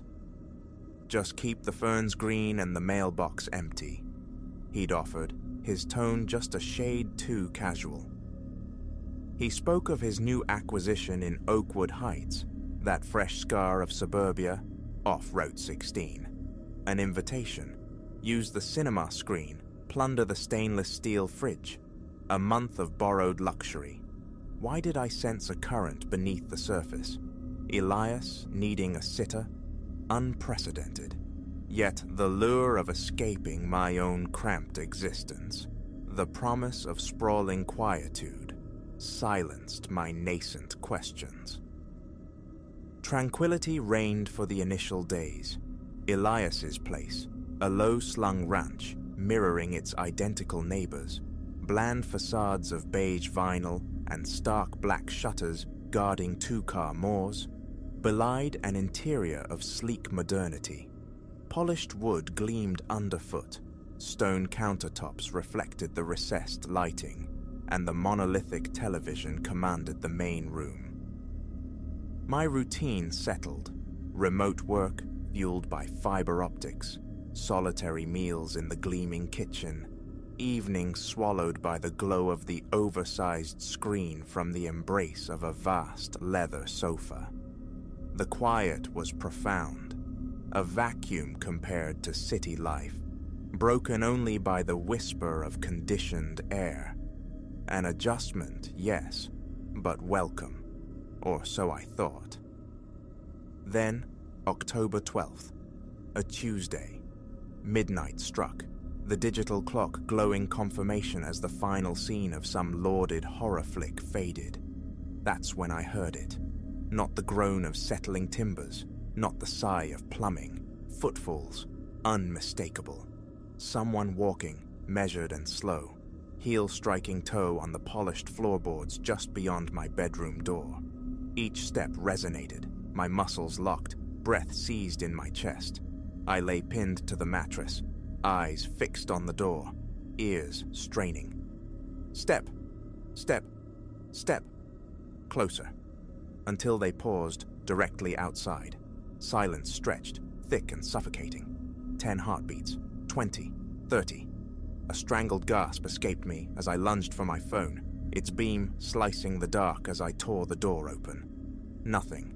An empty, shadowed corridor stared back. A frantic tour revealed only locked doors, secured windows, unbroken seals. No ingress possible. Sleep became an impossibility, replaced by a vigil under harsh electric light, eyes darting between the door and the silent witness of the security app. The exterior cameras showed only suburban stillness. Dawn brought the mundane rattle of refuse bins on asphalt. Eager for daylight normalcy, I stepped outside and encountered Silas, Elias's adjacent neighbor, wrestling his bin curbside. Recognition flickered in his eyes. "You're Elias's guest?" His greeting was friendly enough. "Settling in okay?" I offered a non-committal murmur about the house being pleasant. "Quiet spot," I added, fishing. A shadow crossed Silas's face. "Quiet mostly." A pause, then, lowering his voice. "Look, not trying to spook you, but did Elias mention the Cartwrights, the folks before him?" My gut clenched. "No. Why?" "Didn't stay long," Silas continued, eyes scanning the house's facade. "Nice people. Moved in right after the build, maybe a year back. Left after 3 months. Said they heard things. Footsteps at night. Drove the husband half-mad searching. Never found a thing." He shrugged. "Even the builders told tales. But you know how they are." The urge to confess my own midnight experience burned, but the bright morning sun rendered it absurd, unreal. I retreated inside, nodding mutely, the unease settling deeper. That evening, I armed myself against... what? Madness? My phone became a sentinel, aimed down the hallway, recording. A thin, pale line of talcum powder, a ridiculous cinematic trope, dusted the threshold. Midnight arrived with chilling punctuality. The familiar cadence echoed, slow, deliberate steps traversing the corridor. I remained frozen, a prisoner of my own experiment, every nerve fiber demanding flight. Again, the pause outside the door. I forced myself through a full minute of silence before investigating. Emptiness greeted me. The powder lay pristine, mocking my efforts. The phone's recording showed only 60 minutes of vacant space, yet the sound had been undeniable. For 5 consecutive nights, the ritual repeated. Midnight, footsteps, absence. I began reversing my days, sleeping fitfully under the sun, prowling the house by night, a hunter of phantoms in different rooms, desperate for confrontation. The 6th night shattered the pattern. Ensconced in the living room, feigning interest in the silent television, I waited. Midnight chimed, but the sound originated elsewhere, the kitchen, sharper now, amplified in the sudden hush as I killed the TV's glow. Step, step, step. Migrating, crossing from tile to wood, traversing the dining area, coming for me. My back found the cool drywall, phone light trembling in my grasp, carving a useless path through the darkness. The sounds entered the living room, their invisible source drawing nearer, nearer, until they halted perhaps a yard away. My fumbling hand found the switch.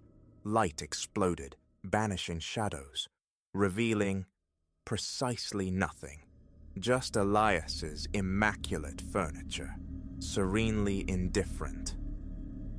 My call to Elias was a ragged tremor of words spilling into the receiver. A weighted silence hung on the line after I finished. "Damn!" he breathed, the sound tinny, distant.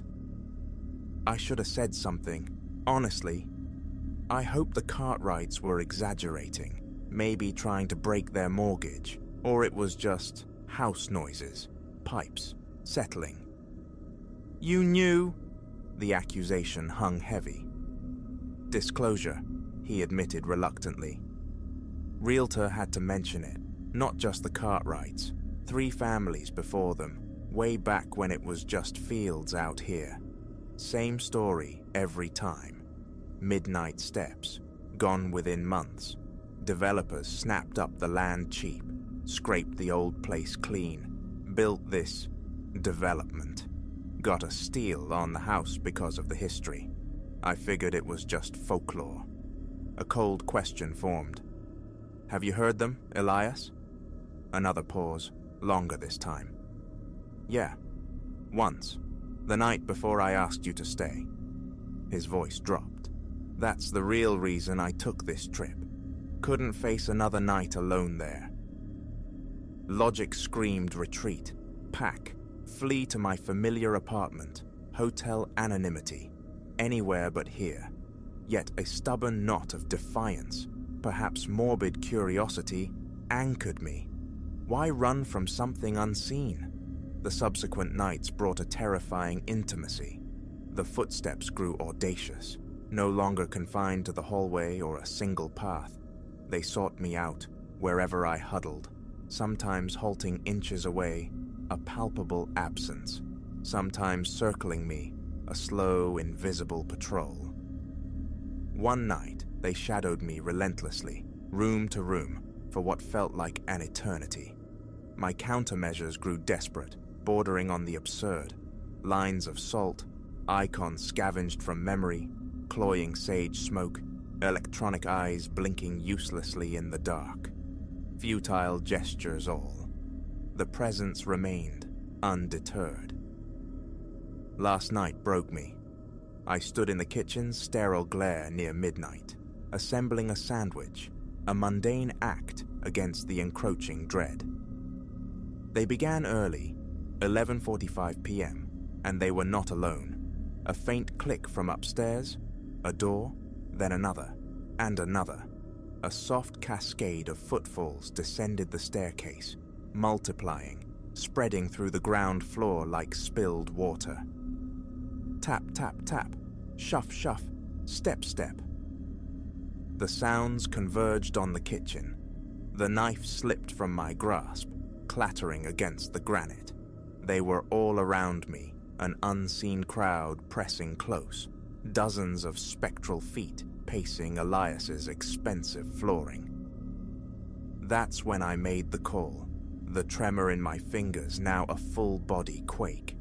The dispatcher's voice, a model of detached professionalism, offered platitudes and the promise of a patrol car in half an hour. Useless. I disconnected. The invisible perimeter tightened. The air grew frigid. My breath plumed white. A crushing weight descended on my chest, stealing air. Panic erupted. I bolted, plunging through them, pockets of intense cold brushing my skin, bursting out the front door and into the waiting sanctuary of my car. Wheels spinning on asphalt, I fled towards the indifferent lights of a 24-hour roadside diner, not looking back. This morning's call to Elias was brief. He absorbed my fragmented account with weary resignation, promising a realtor upon his return. And the next poor souls? I had to ask. Full disclosure, he sighed.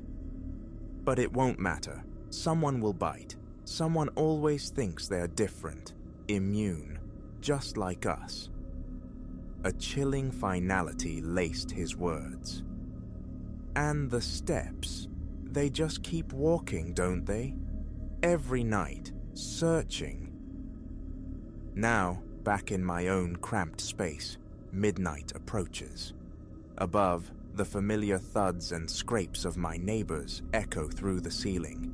Sounds I once cursed, now strangely comforting in their solid, verifiable reality. Research unearthed fragments about Oakwood Heights. Before the developers' bulldozers, before the neat rows of houses, this land was different. Older maps showed a convergence, a crossroads where three ancient trails intersected, a resting place for travelers heading into the unknown territories westward. Legends whispered some never completed their journey. Perhaps those midnight footsteps are still searching for a path long buried under asphalt and manicured lawns.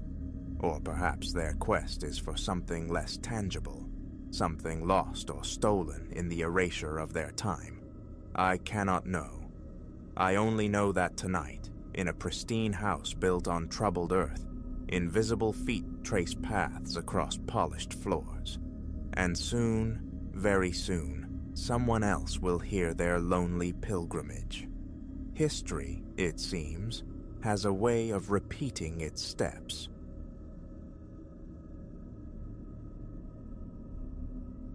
Dust motes danced in the thin Saturday morning light, filtering into the luthier's den, a sanctuary redolent of aged timber and rosin.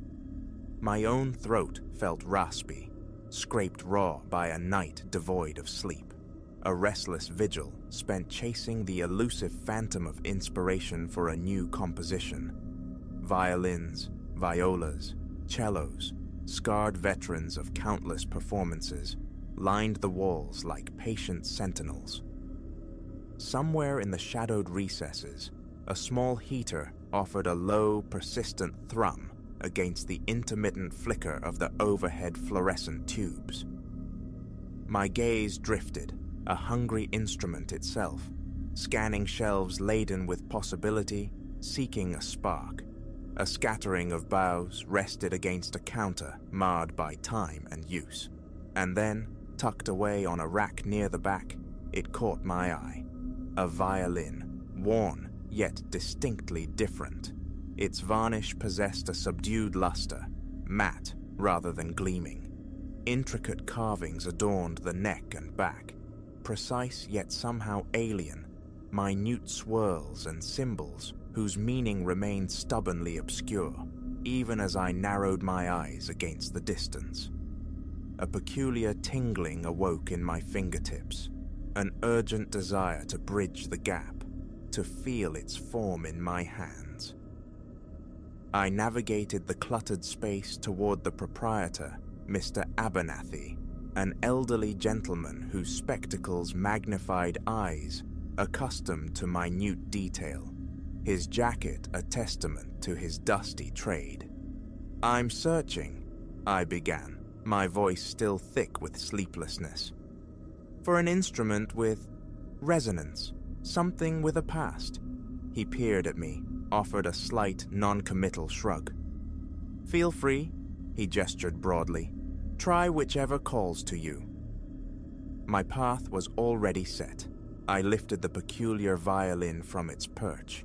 Its weight settled into my grasp, the enigmatic carvings pressing faintly against my palm, the wood grain whispering a subtle roughness beneath my touch. A faint, unplaceable scent clung to it, something akin to scorched air or long extinguished embers. Nestling it beneath my chin, the cool kiss of the chin rest against my skin sent an unexpected shiver down my spine. I plucked the open strings. A tightening knot formed low in my gut at the resonance, a strange, Almost internal echo bloomed in the shop's relative silence, disturbed only by the heater's drone. Drawing the bow across the strings in a simple scale, each note seemed trailed by a softer, spectral counterpart, a hushed repetition clinging just behind the true sound. It was unnerving. I tried to dismiss the sensation, but glancing up, I intercepted a curious, perhaps knowing, look from Mr. Abernathy. "Don't know much about that one," he admitted gruffly. "Been here longer than most." He named a price, surprisingly modest. Haggling felt inappropriate, almost disrespectful. The transaction was swift. The violin was mine. Back within the confines of my compact apartment, the instrument rested upon the worn fabric of my sofa, an object of intense scrutiny. My living space was functional, not aesthetic. A desk burdened with manuscript paper, a sagging armchair, a lamp casting weak yellow light. There was no elegant stand, no place of honor. It leaned incongruously against the cushions. I couldn't tear my gaze from the carvings, their spirals interlocking in patterns that felt both mathematical and organic, complex and unsettling. A strange admixture of excitement and apprehension quickened my pulse. Throwing open a window, I invited the city's breath, the distant rush of traffic, the occasional bleat of a horn, hoping to ground myself. To settle my nerves, I decided on familiar exercises, retrieving the violin and beginning a piece currently under my compositional scalpel. As I played, a distinct darkening infused the tone, not merely an emotional coloration, but an audible shift in timbre. The notes deepened, grew almost guttural, as if the instrument possessed its own burgeoning voice, straining to articulate something beyond the music. A tremor ran through my hands. I paused, forcing slow, deliberate breaths, feeling beads of sweat prickle my brow. The echo, that phantom resonance from the shop, returned. Faint, yes, but undeniably present, each note shadowed by its whispered duplicate. It defied logic. My small, cluttered apartment offered no acoustic explanation. Lowering the violin to my lap, my heart hammered against my ribs. I busied myself with tuning, the slow turn of the pegs, the careful listening as strings stretched toward perfect pitch, a futile attempt to dispel the tension coiling in my chest.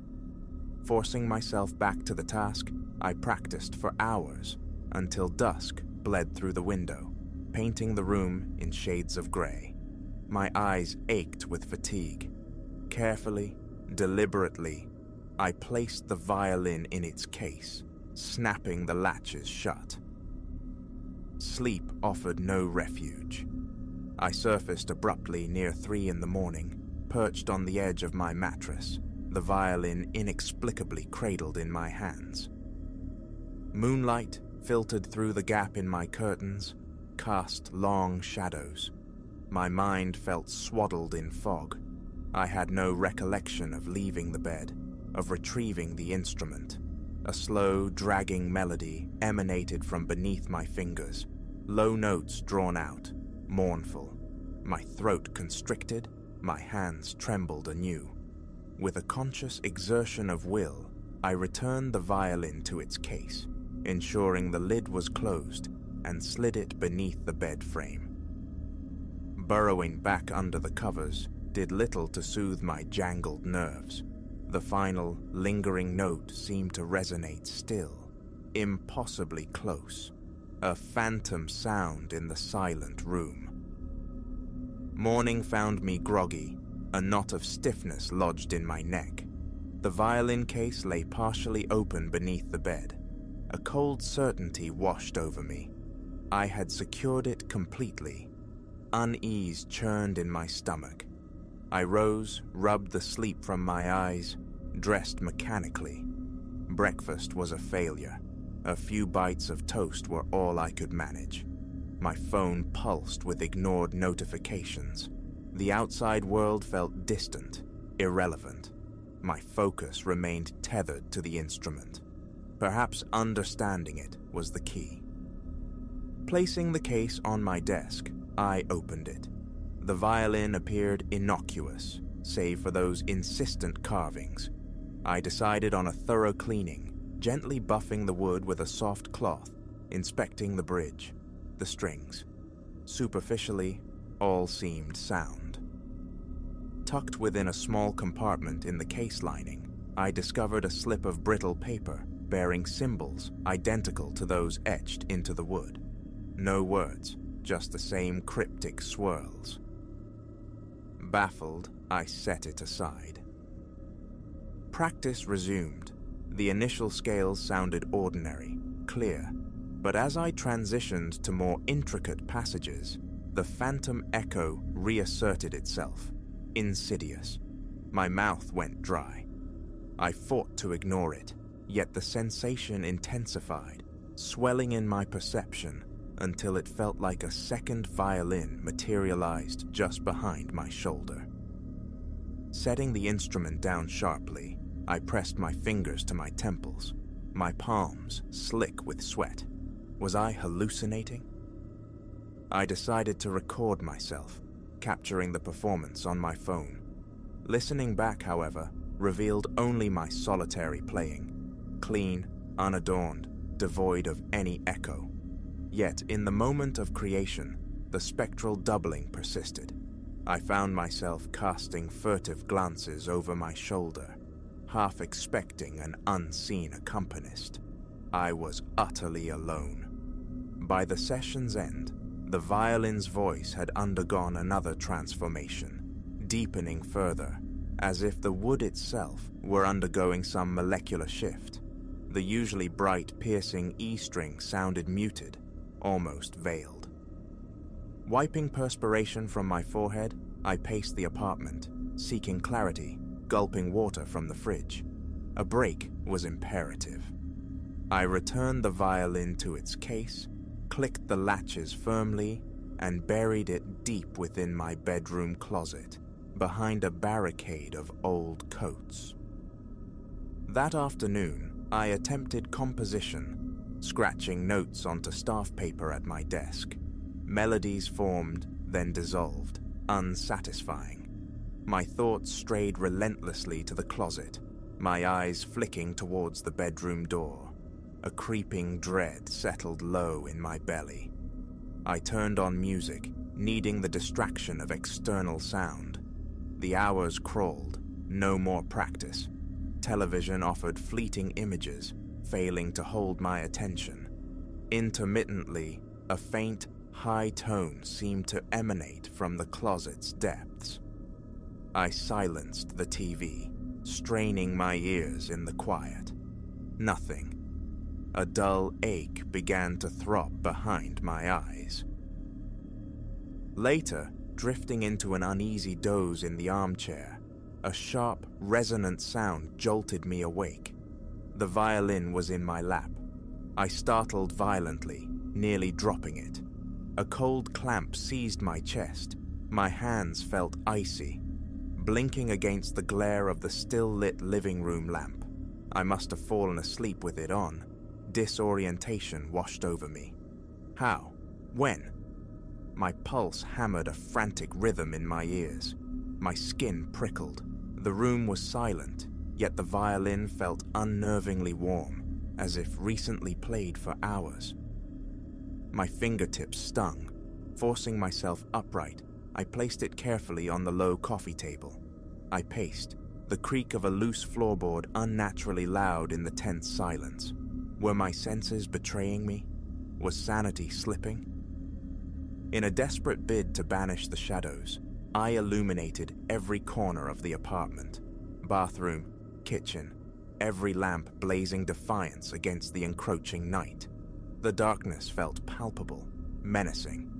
I stared at the violin, now enthroned on the table. Scrolling numbly through my phone offered no escape. My gaze kept returning to the instrument.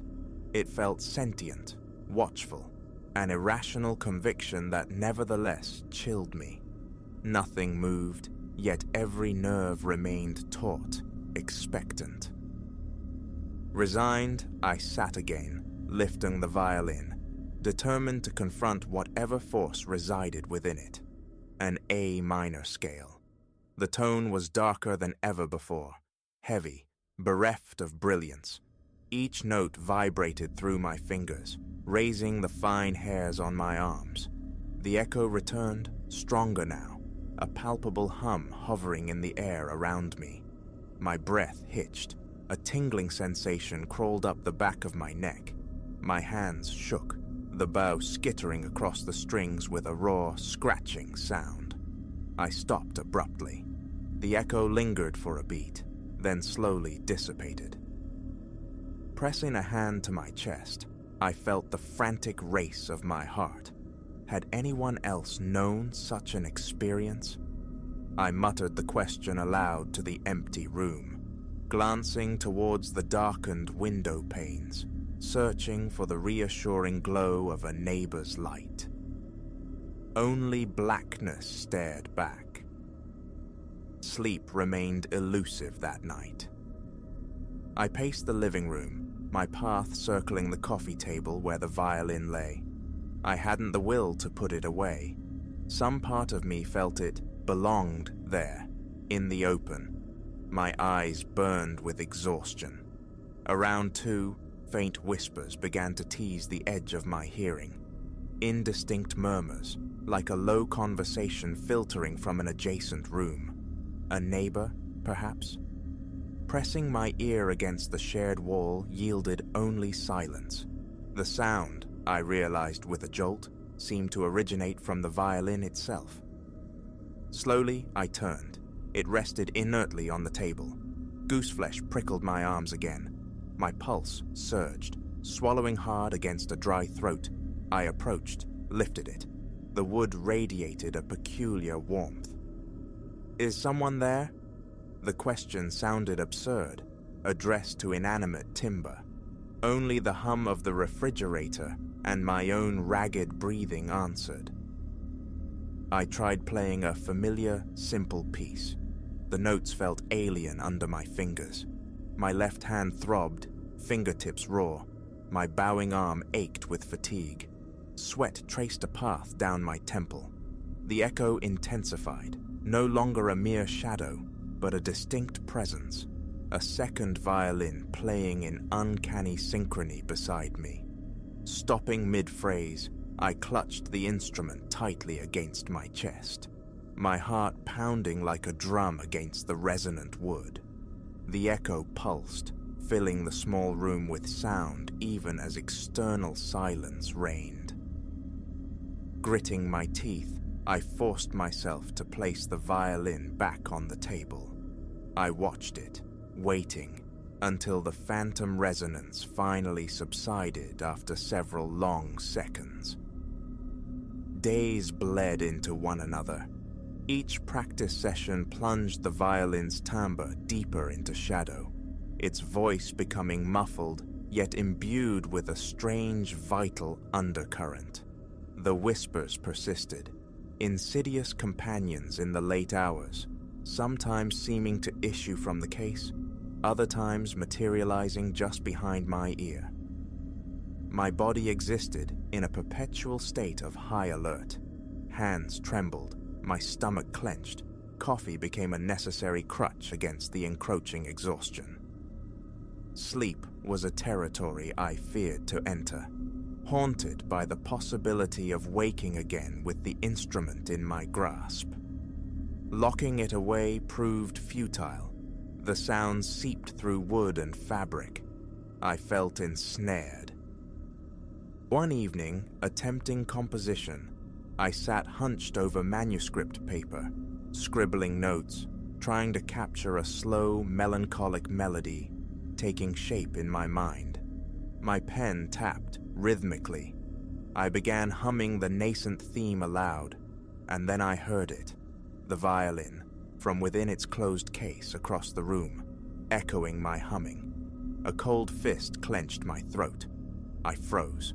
The case was shut, latched, yet the instrument responded. My eyes darted wildly around the empty apartment. Approaching the case, I flicked the latches, easing the lid open. The violin lay still. Tentatively, I touched the wood. It felt faintly warm, inexplicably energized. My thoughts scattered like startled birds. Snapping the case shut, I retreated. The conviction solidified. The violin wanted something. What, I couldn't fathom. Reason argued it was imagination, stress, lack of sleep. Yet the physical sensations, the tangible warmth, the audible echoes, the whispers, screamed otherwise. The facts remained stark. An old violin, unusual carvings, inexplicable auditory phenomena, my own body's escalating nervous response, profound sleep deprivation, an equation without a solution. Late one night, slumped on the floor, leaning against the sofa, I stared at the closed violin case. Weariness was a physical weight on my limbs, my muscles aching, eyes heavy. I began to drift, consciousness fraying, when a whisper sliced through the haze. My name, faint yet unmistakable, emanating from the direction of the case. Adrenaline surged. I scrambled to my feet too quickly, dizziness washing over me. I gripped the sofa arm for support, my head pounding. My own breathing sounded harsh, amplified in my ears. The case remained motionless. The whisper dissolved, sweat beaded on my palms. With no other recourse apparent, I crossed the room, opened the case, and lifted the violin. My hands trembled violently. Settling it onto my shoulder, I began to play the melody I'd heard myself playing in that half-conscious state days before. I hadn't consciously learned it, yet my fingers found the notes effortlessly. Slow, dark, possessed of an inexorable pulse.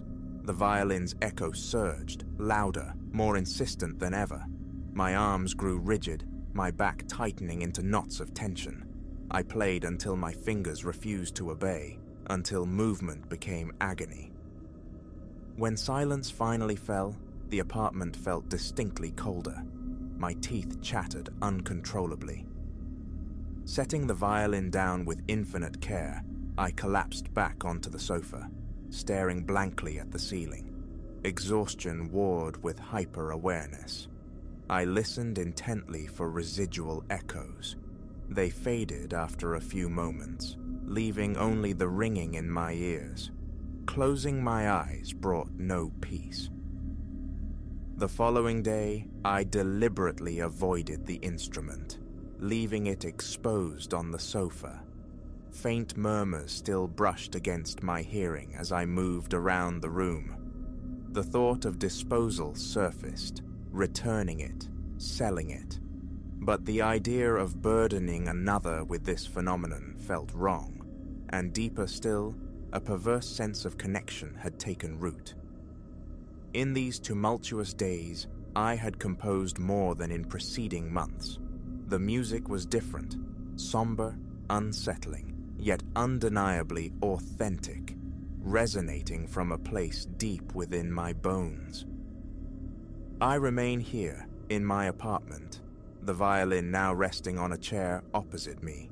Small sounds persist, soft furtive knocks, a gentle scratching. Tension holds my shoulders captive, my neck aches constantly. In the dim light, the carvings on the violin's back and neck seem preternaturally detailed, each swirl and groove distinct, mesmerizing. I avert my gaze, wary of prolonged scrutiny. Tonight I intend to record a new piece, one that surfaced in the nebulous space between waking and dreaming. I anticipate the echo's return, the racing pulse, the sweat-slicked palms. Yet the compulsion to play overrides the fear. This violin, this enigma, may be drawing me toward an unknown abyss, but it has also carved a path for my music. A tightness constricts my chest when I contemplate the future, the potential cost of continuing this relationship. But putting it away permanently feels impossible now, even in case its voice resonates within me. So, I will play. I will listen. I will wait to see what truths or what madness lie dormant within that ancient wood, locked inside those cryptic carvings. The struggle feels futile. I can only follow the sound, hoping desperately to keep my sanity tethered along the way. There is no turning back.